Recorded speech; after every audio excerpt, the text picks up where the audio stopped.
I was always a lost child waiting to find home, always not belonging anywhere. It almost felt like I'm wearing someone else's skin, and I wanted to shed that, but I could not.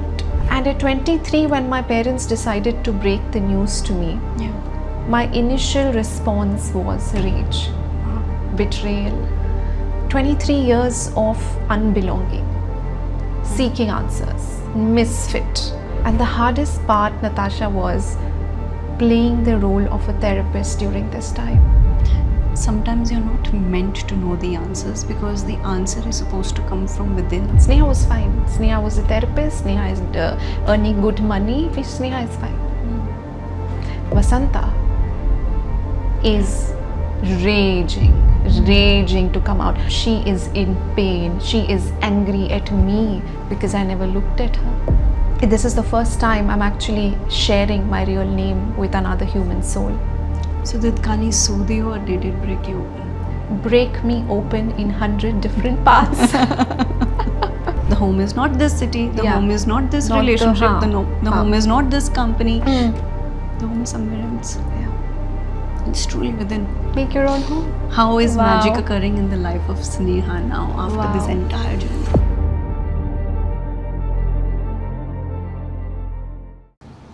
Alright, welcome Sneha. Thank you so much. You know, I have to tell you first of all that it's been a pleasure, you know, recording this entire program with you, honestly. You know, as we were recording this whole thing, finding your way back home, Yeah. you know, it was such a powerful conversation because as somebody who's dealt with so much abandonment issues all her life, Yeah. I know that for a fact that not just for me but a lot of us in the team, you know, we had so much powerful experience going through this. Wow. And your teachings are so potent, your medicine is so potent that it has been an immense joy to do this program with you. Thank you so much, Natasha. It's been revelation to be here, and I'm so grateful. I'm here in presence with this work that we're doing. Thank you for having me. Well, Sneha, you come from 11 years of, you know, whole experience of working with clients, you know, from a psychological angle part of it. You've helped many kind of overcome their inner challenges, you know, you have all sort of people that you end up working with, right? Yeah. My biggest question to you is that you have such a powerful story.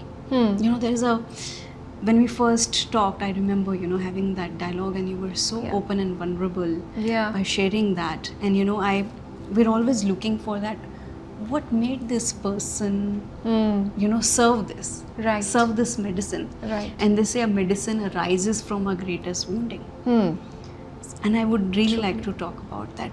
What makes you talk about what you talk about in the world? Wow. I don't think anyone has asked me this in the manner that you just did, which is beautiful. I talk about the story. I talk about my beginning because I believe it's a powerful source to go back and create anything you want. Because when my story began, it was always about seeking outside. It was always about finding something in the external world. And while the creator, the divine, kept nudging me, that is not the way.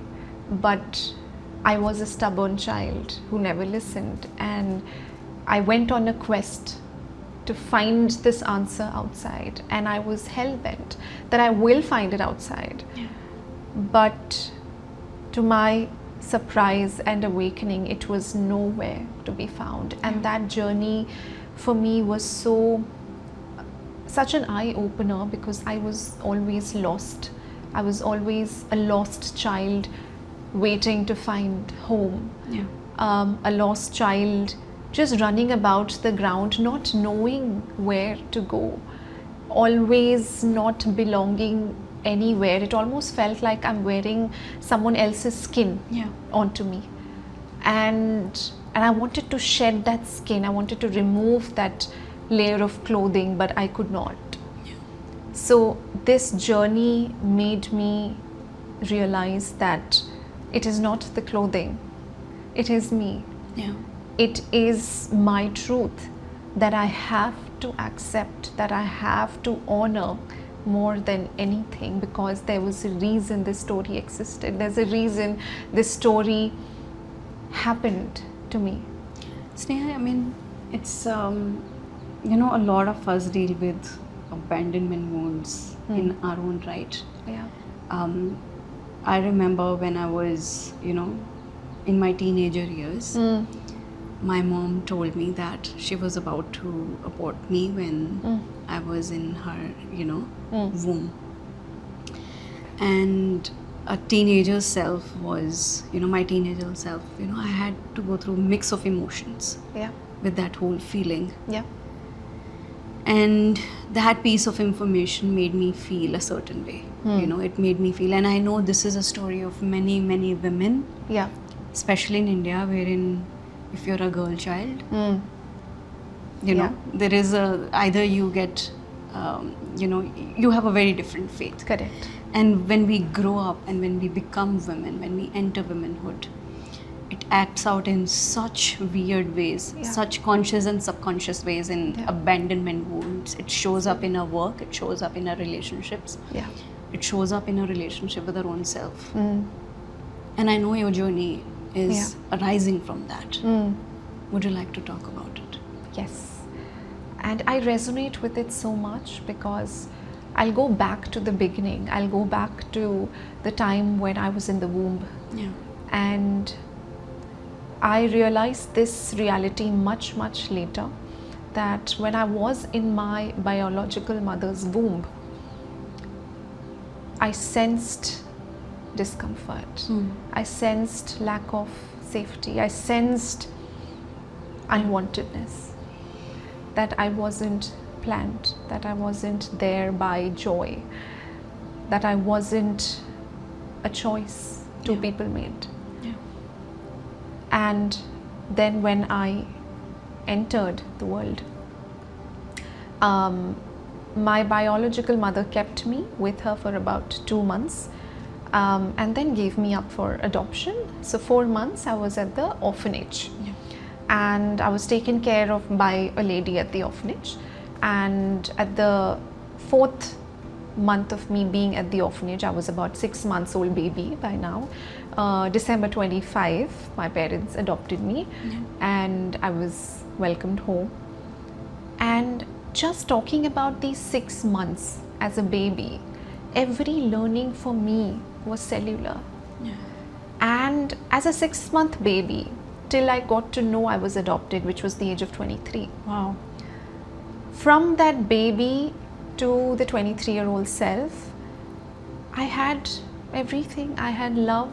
They were caring parents, loving parents, over pampering as well at times, and giving, forgiving, everything. It was fine. And yet I felt I am not chosen. I am not a part of this. I don't belong here. Something is off. It's almost like a feeling when you have something stuck in your tooth but you can't pinpoint what that is. You keep searching but you can't reach there. It was that feeling for 23 years. And 23 years of unbelonging, seeking answers, misfit, wondering what is that feeling that can make me feel like home, because I was sitting in home in my literal world with my parents, with my cousins, family members. This is my address, this is my home, these are my people, that's what I believed. But my skin did not believe it. My inner child, my subconscious did not believe it. It kept poking, kept challenging. No, something is off. No, something is off. Now, until 23, I'm challenging it. Because reality doesn't support it. Reality is like everything is fine. And at 23, when my parents decided to break the news to me, my initial response was rage, betrayal.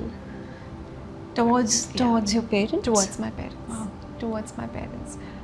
One, why did you tell me this in the first place? Why did you tell me this? Even though I was seeking answers, I was comfortable. I'm like, okay. And then when they told me, I was like, why? Why did you tell me this now? What is the relevance? Yeah. And their explanation was that what if you found out by some relative, or we wanted a point where you're completely matured to take this healthily, take this positively, understandably so. But for me, it was irrelevant. It was the breakage of all that I was, because the personality has developed by now. And to being asked to recreate that, my first response was why, not okay, I have an answer. It was why. There was rage, there was anger, also gratitude. And gratitude that I had to show because they adopted, while I'm also raging at them, while I'm also angry at them. This multifold of emotions, betrayal, also anger towards my biological parents, mother, more than the father, the mother. Why did you abandon? I would have been okay living in a slum with you, but you chose to leave. That is a bigger wound. All of these explanations that the mind is grappling through. And it continued for years. The rage continued for years.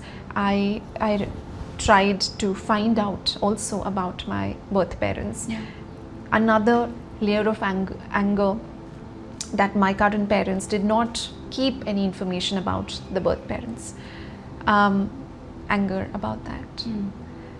And it's a plethora of emotions on the table, and I don't know what to do with it. Should I sit with them? Should I push them out? Should I suppress them? Go about with my life? And the hardest part, Natasha, was playing the role of a therapist during this time. Wow. I didn't know how to do that. It was, I had just started working. Just started working at around 23. I was at my second organization after this. And next day I had to go to work, meet clients. And I felt, for the first time, I can't do this. While psychology is and will be my love, but that day, for a few months rather, I felt I can't do this job anymore. Because I am not okay. I am feeling all messed up. It's not right and justified for me to sit on that chair. I took a break and I started traveling for a bit. I went to Madurai, that's where I was born. It was written in the adoption paper. And that's how everything started clicking. As a child, Natasha, I would randomly play Tamil music. Just like that. I would just like it, even if it's playing. I'll be like, oh, nice, it is nice. I would love Tamil Nadu sambar more than other. Wow. I would, these things which it did not make sense, but now it made sense. Why I quickly became so fluent in Tamil. I thought maybe I'm just talented, but it was the blood. And then there was so many questions. Okay, what if I have a sibling? What if they are out there? What if we can connect? What if I can find them? What if they both are alive? And then began another new journey of now finding them. It's like, you 23 years of living a total lie. Yes. Yes. When our whole identity it starts from the family, it starts from the lineage, it starts from the culture we come from, right? Yes. And suddenly that is shaken. And then you're like, what do I do with this? Like, it's abandonment, wounding, X 1000%, right? True. From two angles, like it's at the lineage abandonment and the family and the parental abandonment. Yes. But also I understand the journey to finding, what we talked about, finding your home within. Has to come through this whole chaotic energy that is just pushed outside. Yes. Wherein you said you went to, look out for your, biological parents. Yes. you started looking for your siblings. Hmm. How cathartic was that experience for you? Oh my God, it is.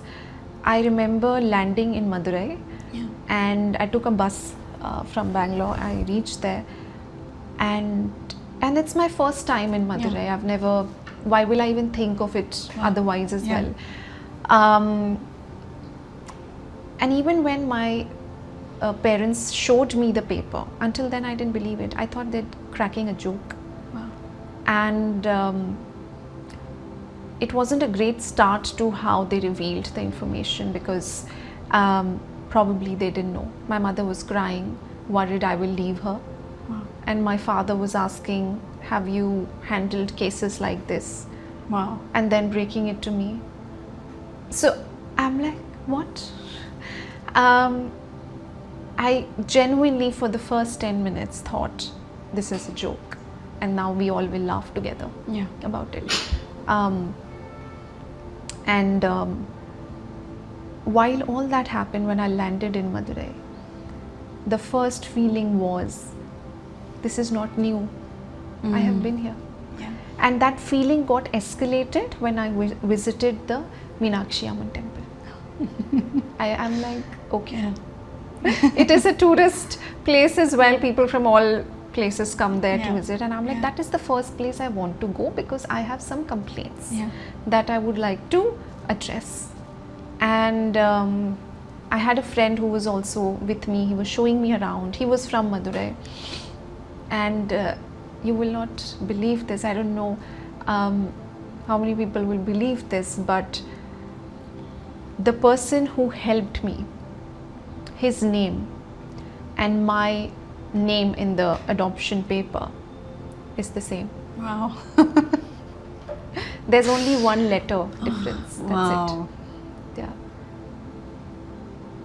I am Vasanta. The guy who was helping me was Vasant. And he took me around. He said, okay, this is the temple, because I'm new to the place, and he was showing me around, and I entered the temple, and I just knew my mother had to be there. Yeah. In that moment, the feeling that, okay, she's from Madurai, she would have come to the temple, she would have visited, she would have prayed, something. And I kept walking. I remember that day I walked so much in the temple, my knees hurt, because every corner I am searching, okay, maybe something, some memory, something might crop up. Yeah. Something. I did not tell my parents I'm going, but I just spent until the temple was open, and I just sat there, and I knew this is it. Nothing else is going to happen from here. I'm not going to get to know my birth parents. I still hunted though. I still had the papers with me. I went to that address. Yeah. That orphanage got shut down. Yeah, that's another story. Oh, That's a crazy one. yeah, that got shut down. Nothing is available. The person who was helping me, the friend, he also tried asking. Yeah. It's almost like the universe does not want me to find the answer. And then another layer of rage came. Then why did you give me this information? If you didn't want me to find, Yeah. why? It could have been a happy secret for all of us. I would have carried on with my life now. That. But later we get to know that needed to happen. But in that moment, I kept seeking home. I mentally distanced myself from my parents, because I'm grateful for the life I'm living. It's a good life. I'm grateful, but a part of me was like, where is mine? It's not mine. This is not mine. Wow. They chose me. They didn't create me. And in hindsight, what they did is much more powerful. Yeah.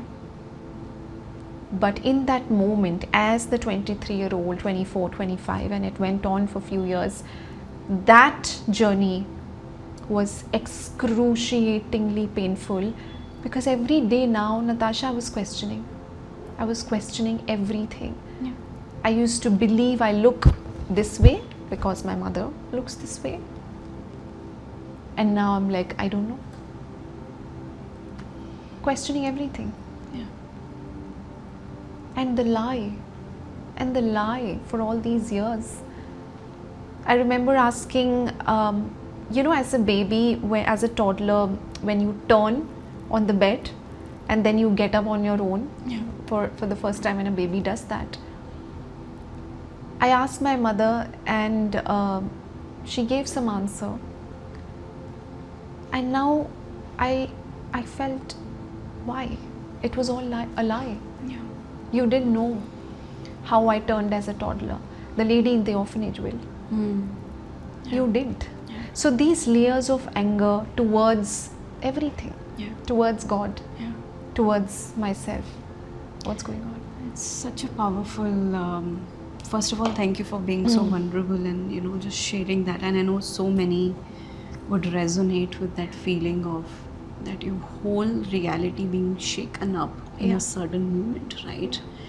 And it's a wound that so many of us carry. Yeah.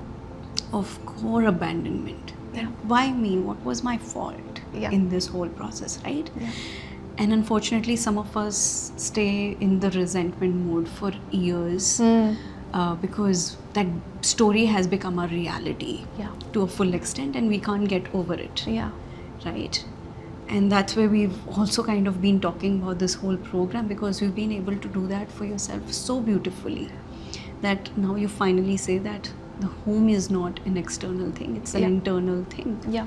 And I have to find that internally. And I know so many people who are watching this right now would want to know how do we deal with that core abandonment issue and transmute that rage into something much, much more potent and powerful. Yeah.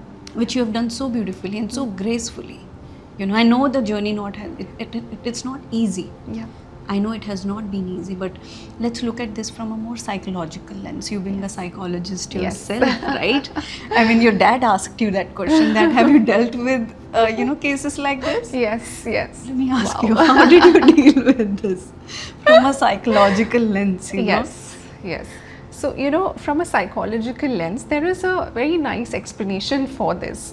So, Carl Jung brought about this concept called individuation. Yeah. Which means you integrate everything that is happening within. Yeah. The good parts, the bad parts. Yeah. And you cannot escape either. Yeah. So in that moment, somehow this truly helped. That I have to integrate both. Yeah. Yes, there are nice parts, good parts of my life. And now here comes the worst kind of a demon I could ever ask for, anyone could ever ask for, any 23-year-old could ever ask for. And now it's sitting every day. And I tried to push it out. I tried to deny. I tried to even live in denial. I tried to tell my parents, no, you have gotten fake documents. No, I don't believe this. You guys are still doing a prank. Why did you tell me this? Is this real? Etc. etc. So there was denial for the longest of time. And then this theory from a psychological lens had to be brought out because I felt there is no other option. Because it was years of misery. And one day I snapped. I said, no, I will not live like this. I will not live like this. And I believe it is not just me. For me, somehow during that time, stories of Krishna, stories of Radha, Sita, Ma Parvati, they all started coming. And somehow, I think it was the universe sending some message where none of these women knew where they came from. I mean, there was a source, but not the biological parents. One came from the mountains, one came from the river, one came from here, one came from there. And that integration that I had to do with this concept needed a new twist. That you know what, maybe you're not supposed to know. Maybe that is supposed to do something. Maybe something will come out of this. Yeah. So under the practice of integration, from Carl Jung, I moved to Carl Rogers. And now Rogers talks about acceptance, true acceptance in grace with everything.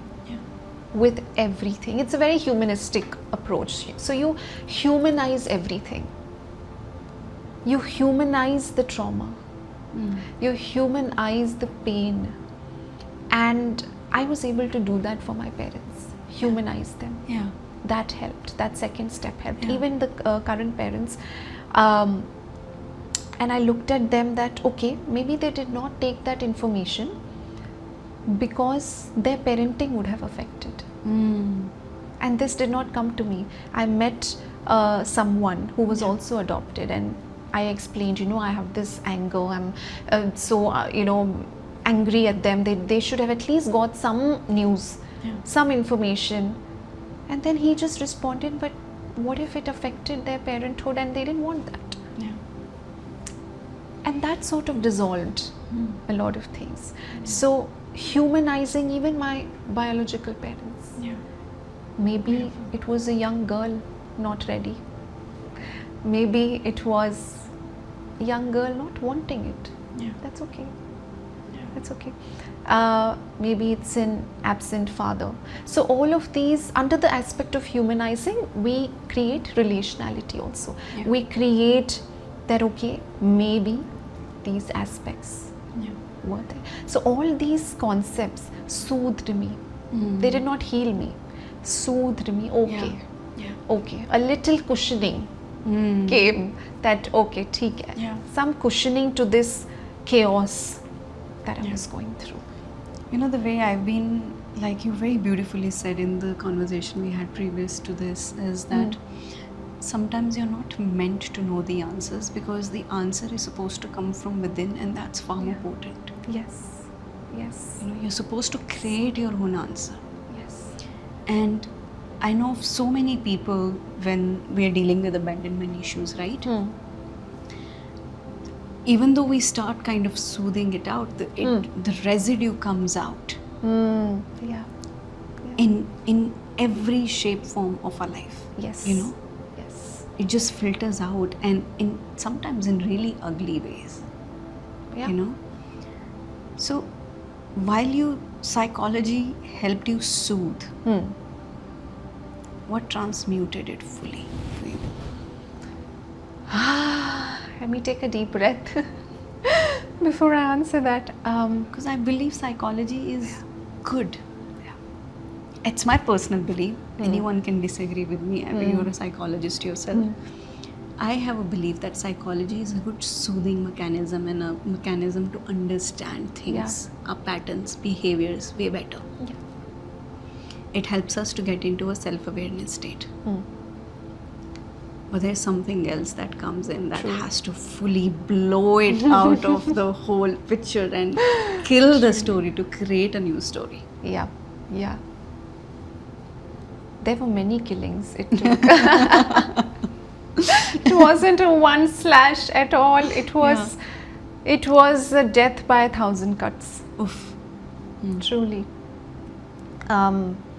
I think the biggest anchor of these were the relationships. The pattern of people I was meeting, the pattern of people I was dating, the pattern of friendships I was having. And I used to wonder, why am I having these people in my life? Why am I attracting people I don't like? I don't want to be with them, but I am with them. I am hanging out with them. I am dating them. Every dynamic is a trauma in itself. It's like a platter of different kinds of trauma. And in every dynamic, there were parts and ways and the behaviors of me that would come out, which I hated. I hated. I did not know what would happen to me. And I realized in all those relationships, in all those dynamics, Vasanta was coming out. Not Sneha. Yeah. Sneha was fine. Sneha was a therapist. Sneha is earning good money, living in Bangalore, Bombay, paying rent, eating good food, driving, having coffee. Sneha is fine. Vasanta is raging to come out. She is aggressive. She is in pain. She is angry at me because I never looked at her. She would bring people who would hurt me.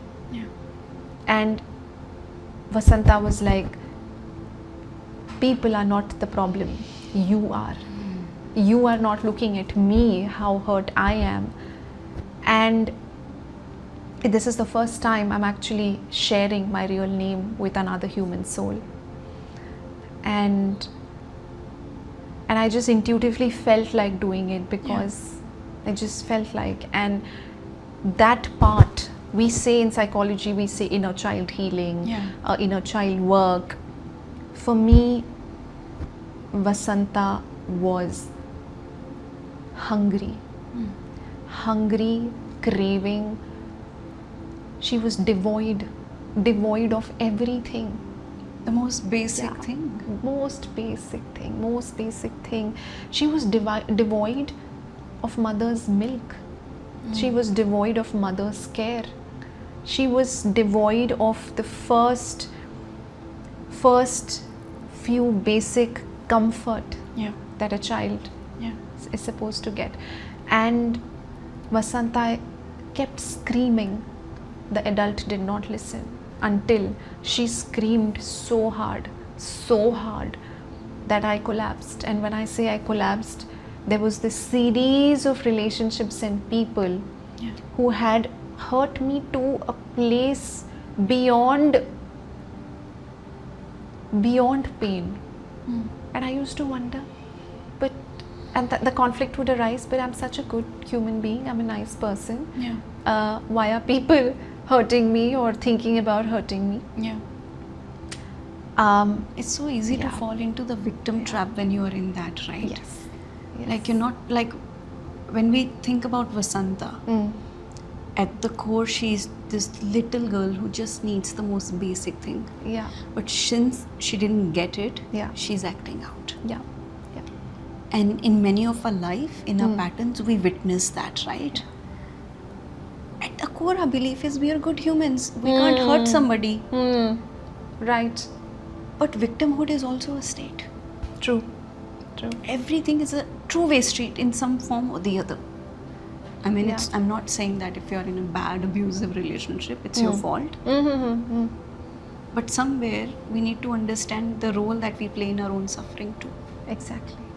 And that's what I think, that's what you talk about, the individuation and understanding and integration of that shadow, that inner child who's asking for attention. Yes. And it's very tricky to explain this, especially to people, because my work is that. The work is, you walk around this life with the mirror facing the world. You have to turn it. You have to turn it, and this needs to change, and the view will change. And that itself is regulation, that is inner union.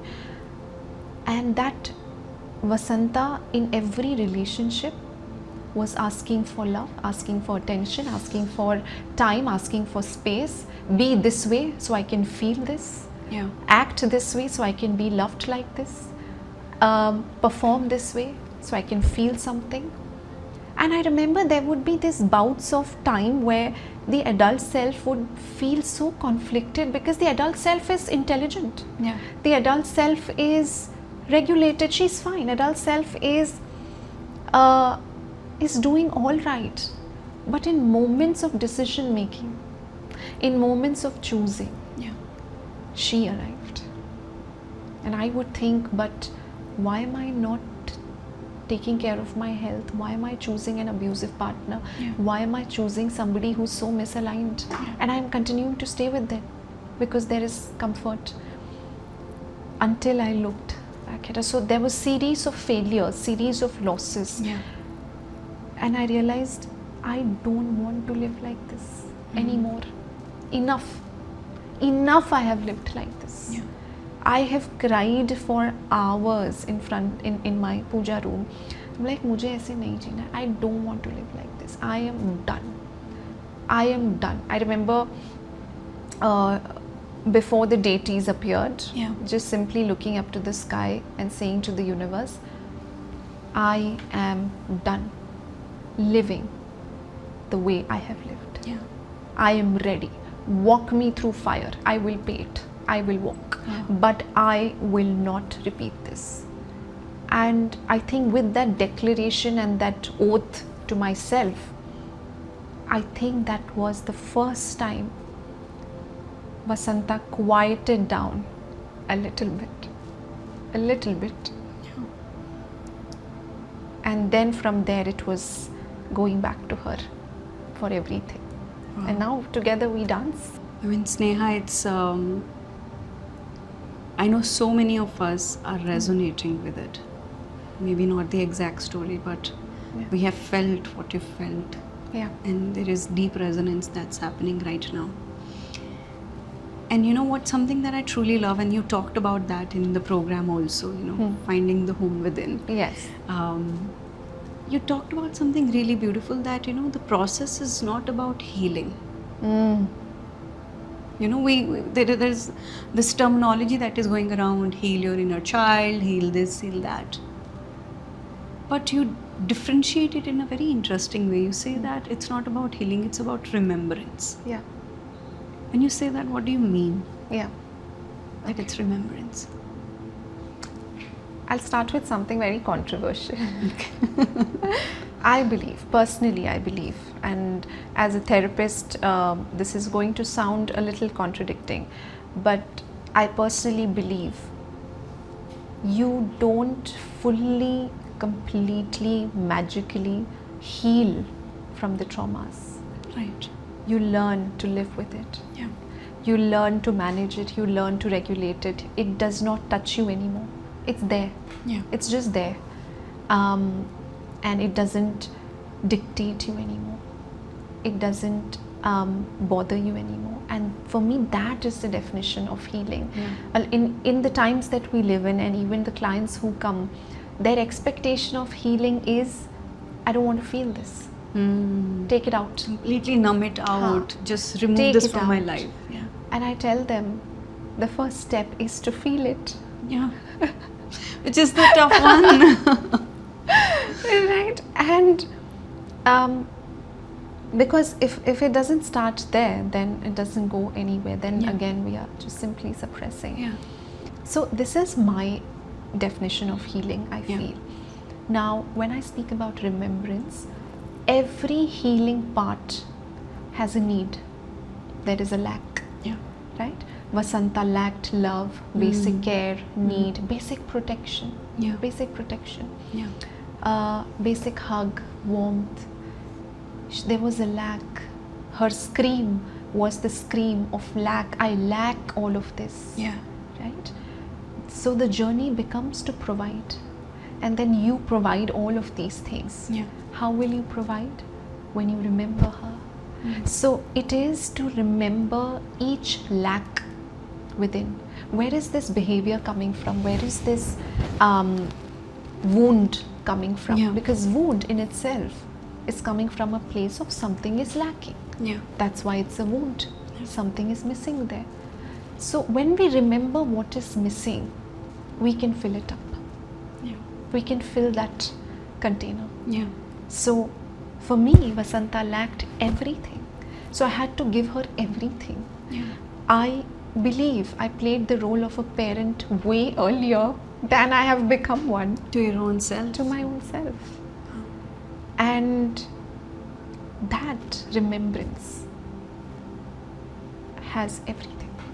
You remember the lack. You know, in the program you talk about something really beautiful, which I loved. There is this whole chapter on naming your emotions, right? Yes. And I remember we had a dialogue on that sometimes we are just feeling too many feelings and we are not even able to pinpoint that what exactly am I feeling. Yeah.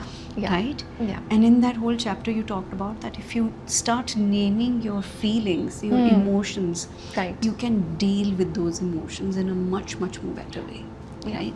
And I found that to be so profound and beautiful. Mm. And these are micro tools that you come back home Correct. to. I'm coming to something really interesting that caught our eye. The reason we wanted to create this program with you, because A, we believe in your medicine, but what you've done is very radical and new. You merged psychology with Shakti. Yeah. Yes. Yeah, it's like a Shakti that is psychologist, and you're merging these two realities together Yeah. with your own medicine and bringing it out to the world and helping so many shape a different reality, right? Yeah. How did Shakti came into your life? Yeah. When did that happen? Again, I think I remembered her.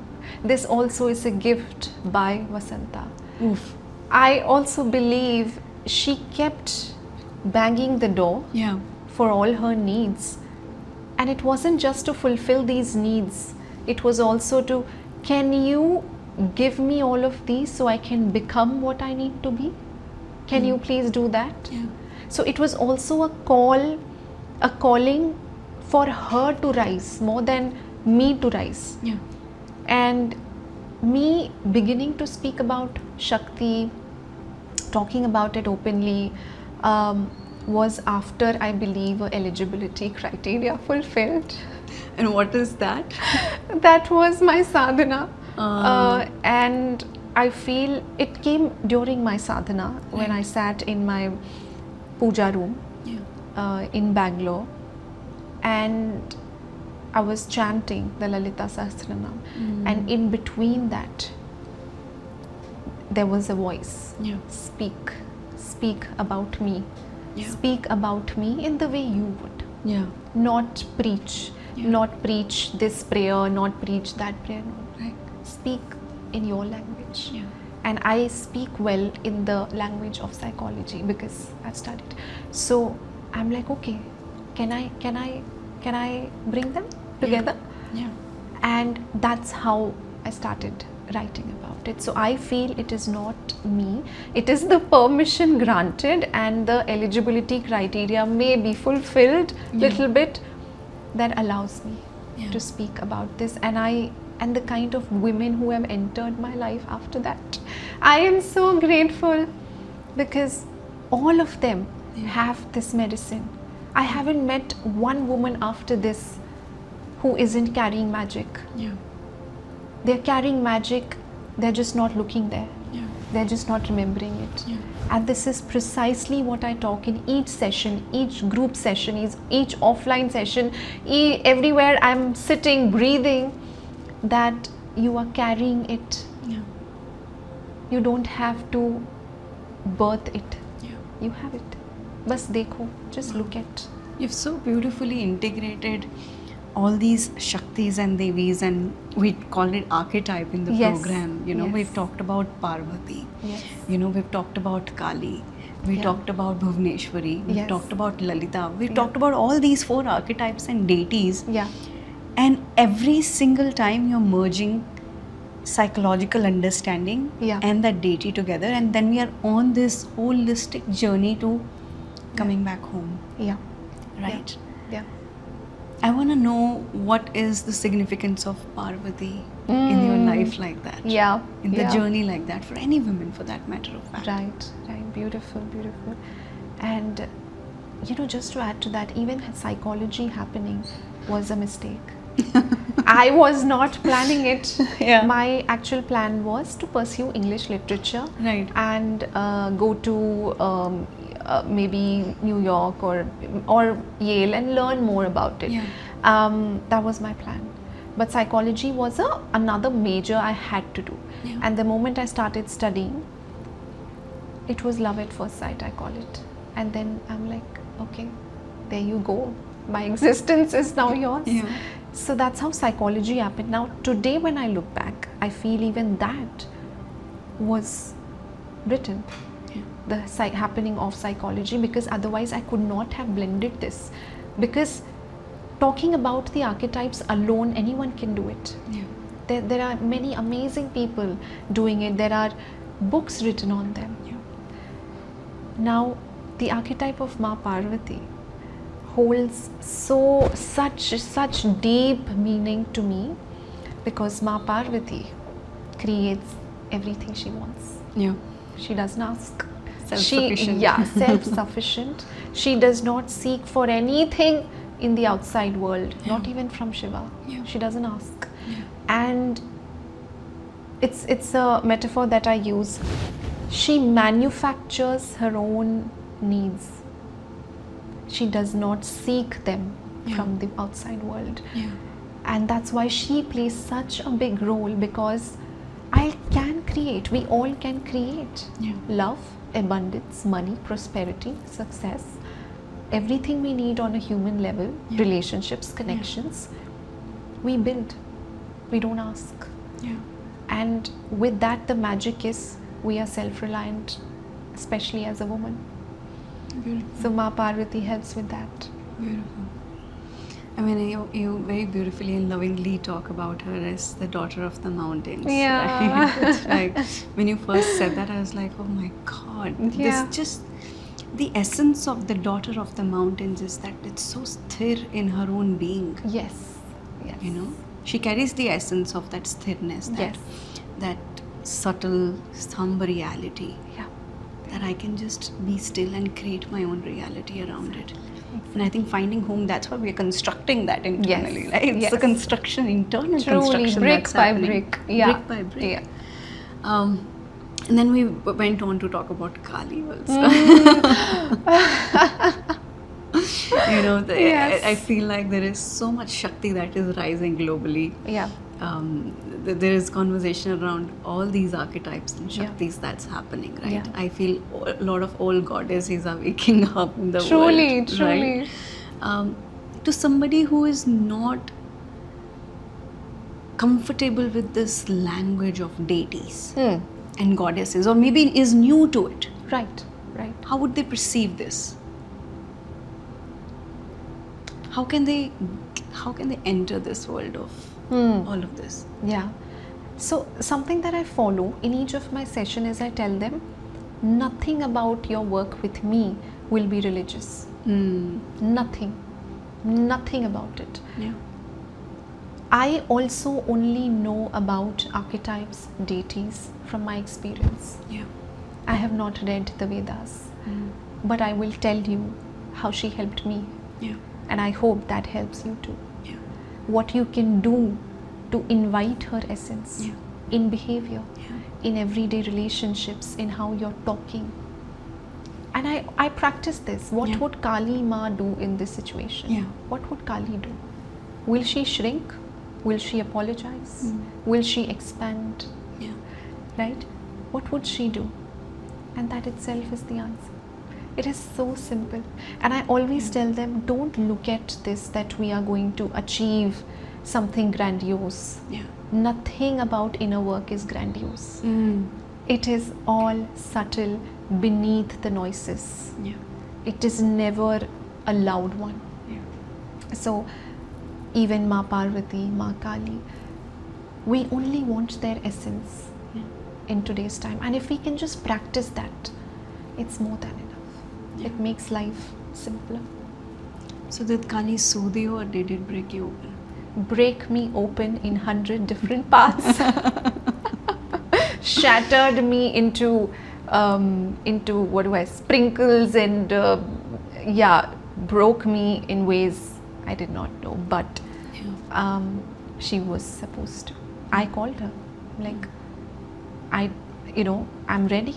I'm ready for this new path. Yeah. So the first step is the path will get cleared. Yeah.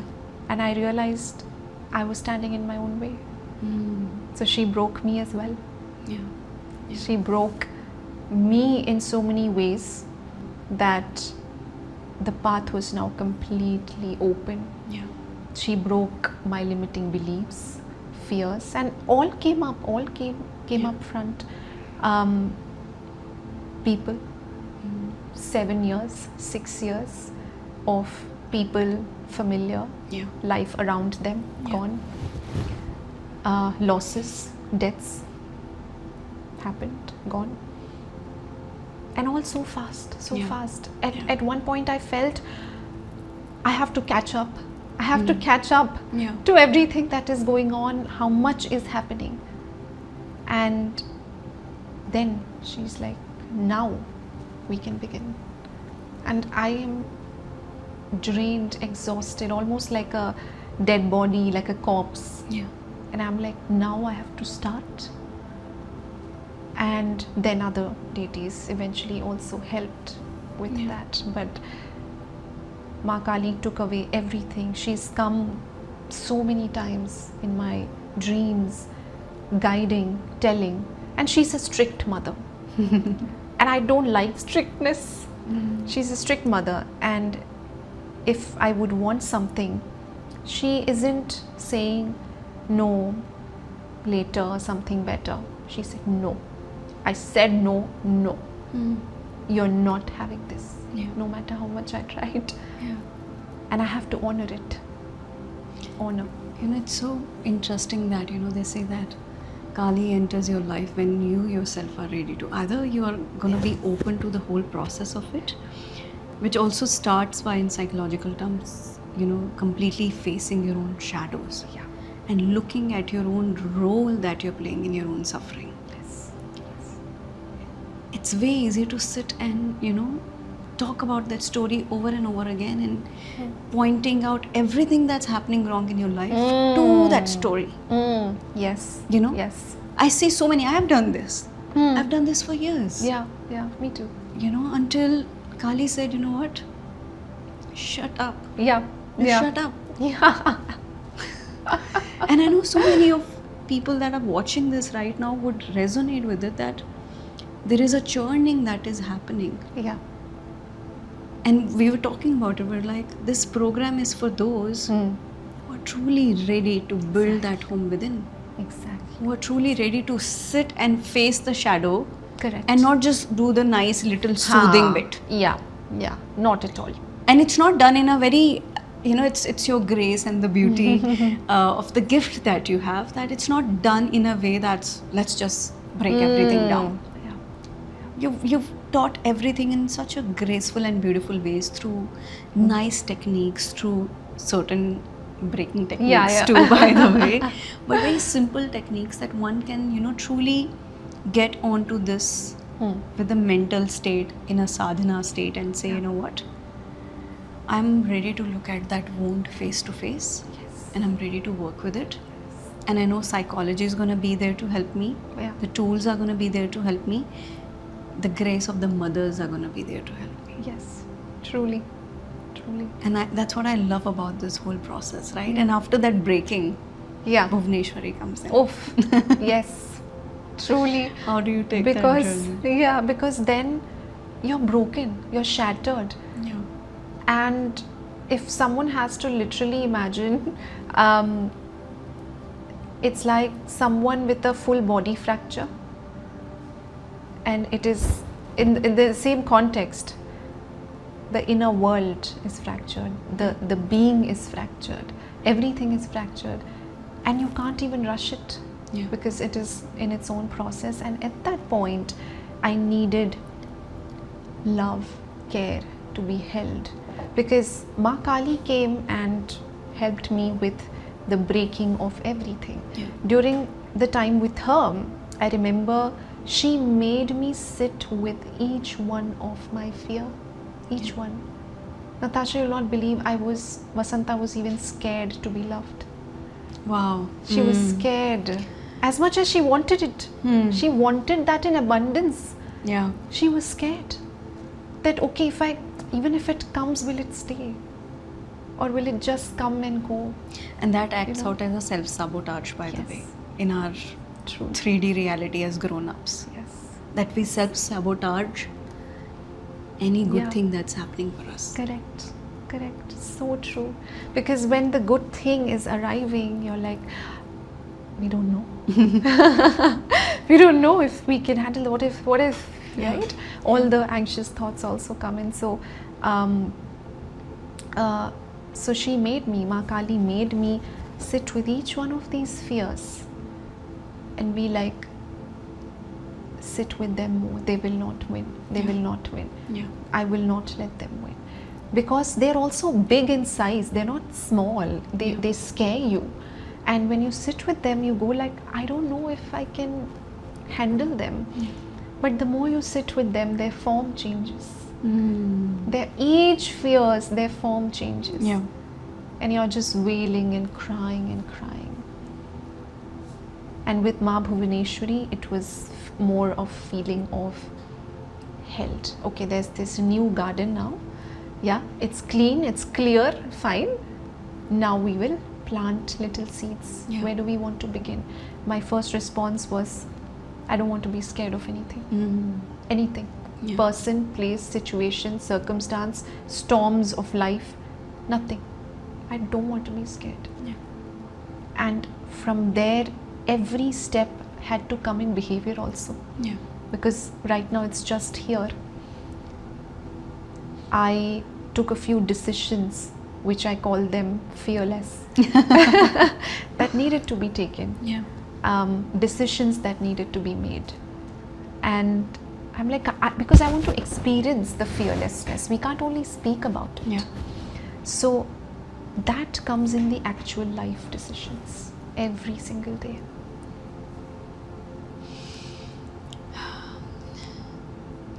It's like writing a new story finally, right? It's like after that destruction. What is the new story that I'm going to write myself?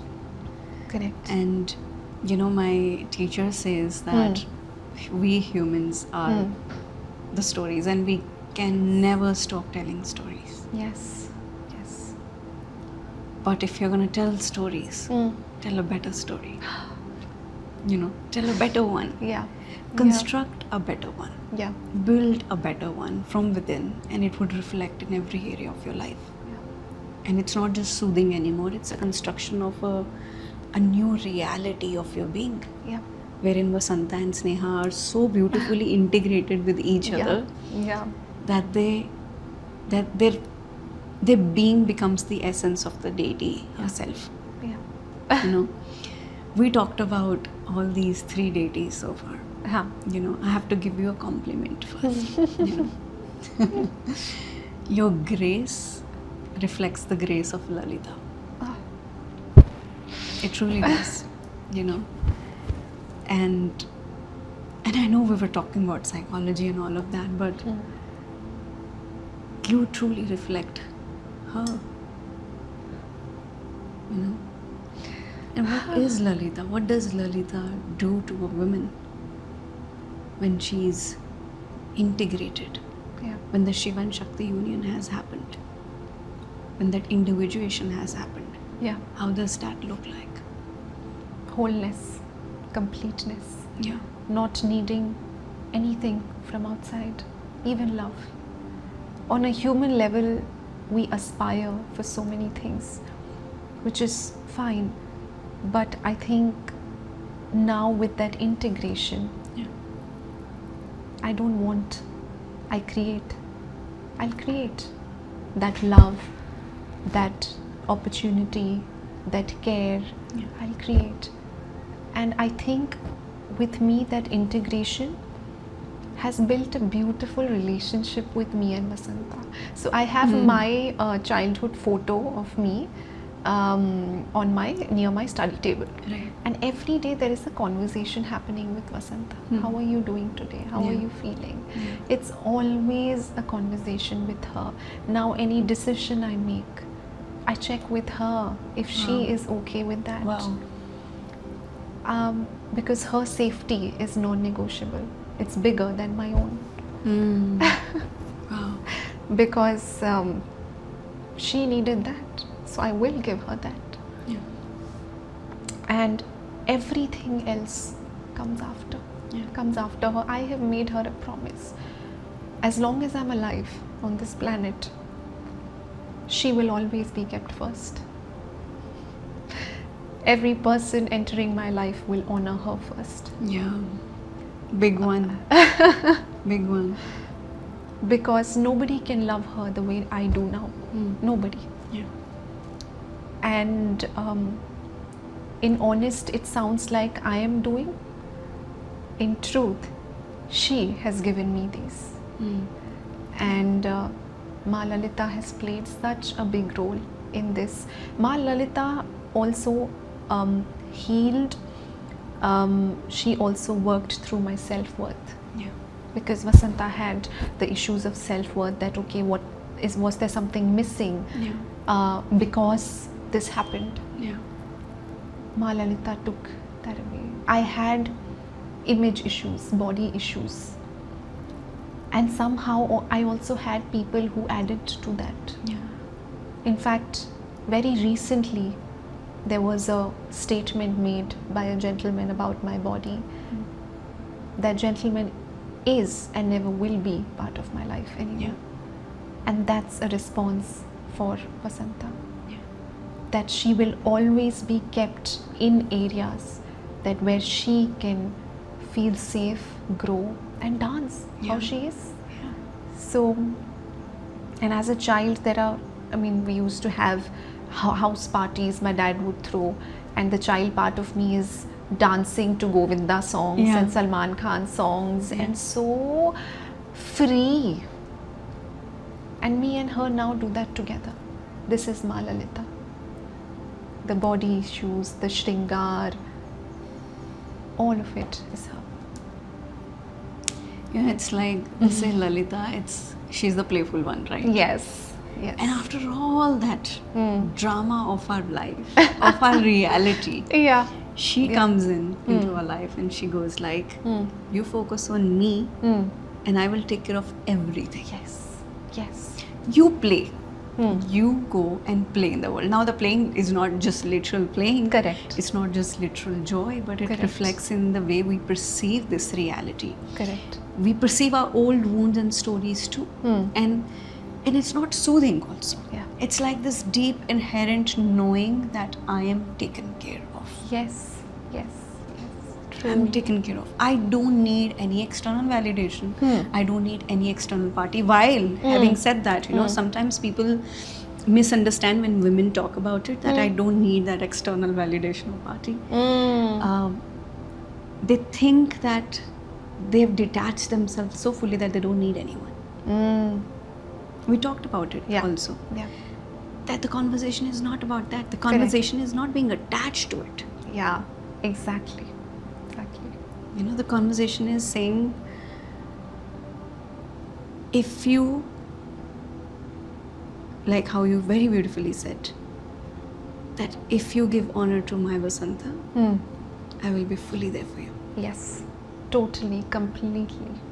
And that's the grace of the mother, that you give out so multifold. Yeah. That your cup is so full. Yeah. That you're giving out. Correct. True. And it doesn't get empty. Never. And that's exactly the conflict I've seen in people when we say, or when I say, I'm not seeking, rather creating. Yeah. That does not mean I wouldn't want a few things. That the desire is there. Yeah, desire will Lalita always is be, desire. yeah, it should always be there. Yeah. We're humans at the end of the day. Yeah. And I would still love those things, but I'm not feeling deprived if it's not. Yeah. Right? I would love to be in union with someone, but I'm not feeling incomplete until it arrives. Yeah. So I think that middle ground is what we are speaking about. Yeah. It's so beautiful, it's like this whole program that has been developed, it has taken through a 4-part journey. Yeah. From literally looking at and sitting with the wounding and the mirror to finally building a new reality altogether. Correct. And done in the most subtle way. That's what I love about your medicine, that it's done in a more subtle way, that it's easy to follow along. It's uncomfortable at times. There's no denial. Has to be. No part of remembrance is fully roses and petals and clouds and unicorns. It is supposed to be messy. Yeah. It is a messy process. Remembrance is also a messy process. Correct. But if you allow yourself to be open to that process, magic can happen. Magic can occur. Truly, truly. How is magic occurring in your life now? Wow. How is Wow. magic occurring in the life of Sneha now after this Wow. entire journey? The recent one has been meeting you. That itself is magic. I feel, I think every single day now I wake up in fullness. Yeah. I don't need anything. And when I say that, I mean my energy is more focused on what I can create, what I can build for myself, the legacy, the work, me, my presence. How can I shine it more? How can I bring an acceleration to it so it can fulfill my dharma, fulfill the work that I do, the being that I am? How can I extend myself to fully to the reason I'm here, fully to the potential? And I have opened up myself vastly to experiences. I'm like, allow, this is my Lalita. Allow, whatever has to come, let it come. Now I look at experience like, oh, okay, all right, okay. Now it's not any more fear, no more questioning, no more why this, why that, no, this. There are multifold of emotions that arrive. Even rage on some days, even grief on some days. But I know I'm not sitting with it alone anymore. And now there is a team that handles it. Yes. That handles it, because now it's me and Vasanta together. And then all of this. So now, earlier rather, I would look at a storm or a conflict or pain and like, I have to deal with this, I have to handle this. And now it's like, let's sit. What are we doing? How beautiful is that? How beautiful. It's like the divine grace is that. It's even beyond how we talk about deity in a, like in a rosy, beautiful way, but it's like the life doesn't shift. I mean, the problems will never die down. The wound will not be fully healed. Correct. Ever. But we'll learn to dance around it. By the end of it. Truly. Sneha, I mean, it's been such a beautiful conversation with you on this, right? I love it. And I know how beautifully this whole program has come to be. It's for anyone, man or woman, any age, any background, that is willing to look at that wound. The abandonment wound. Correct. The wound of never being able to find home. Like I always used to say, you know what? I don't feel home in any city. I always used to say, where my home is, where is my home? You know, and then you look for homes in people. You look for homes in situations. In my case, I look for home in the companies that I built. Right. And Kali had told me that you have to let that go also, because that's neti. Right. The home is not even this. The home is not even that. Wow.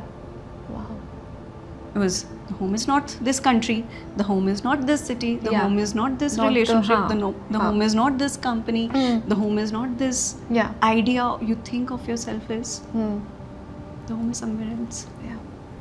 It's truly within. Truly. And it feels right in the body, because if you are here, you know, like there's so many people who watch this and like, I used to think, will I ever feel that? Because when you're in the thick and thin of it, when you're in the muck, there is no hope. It truly feels like that. But you are a testimony of it. That there is hope to get out of that mental state and transmute the story for yourself. Truly. Completely. Truly. What is your message to anyone who's watching this that's trying to find that home? A very beautiful learning, a message that came to me through someone as well. The message to anyone watching this is, the universe, God, energy, deities, whoever they believe in. The universe, and I promise you, I'm saying this with every being of my cell, the universe trusts you enough to create your own reality. Yeah. Wow. It trusts you enough to build what you want. It trusts you enough to create a new story. Because as humans, we complain. Yeah. I complained to the universe, why did this happen? Why did I even get this information? Why? Yeah. And there was this one magical moment during my sadhana, the universe, the deity then telling, because we trusted you. We are in you. We are not sitting up there, dictating.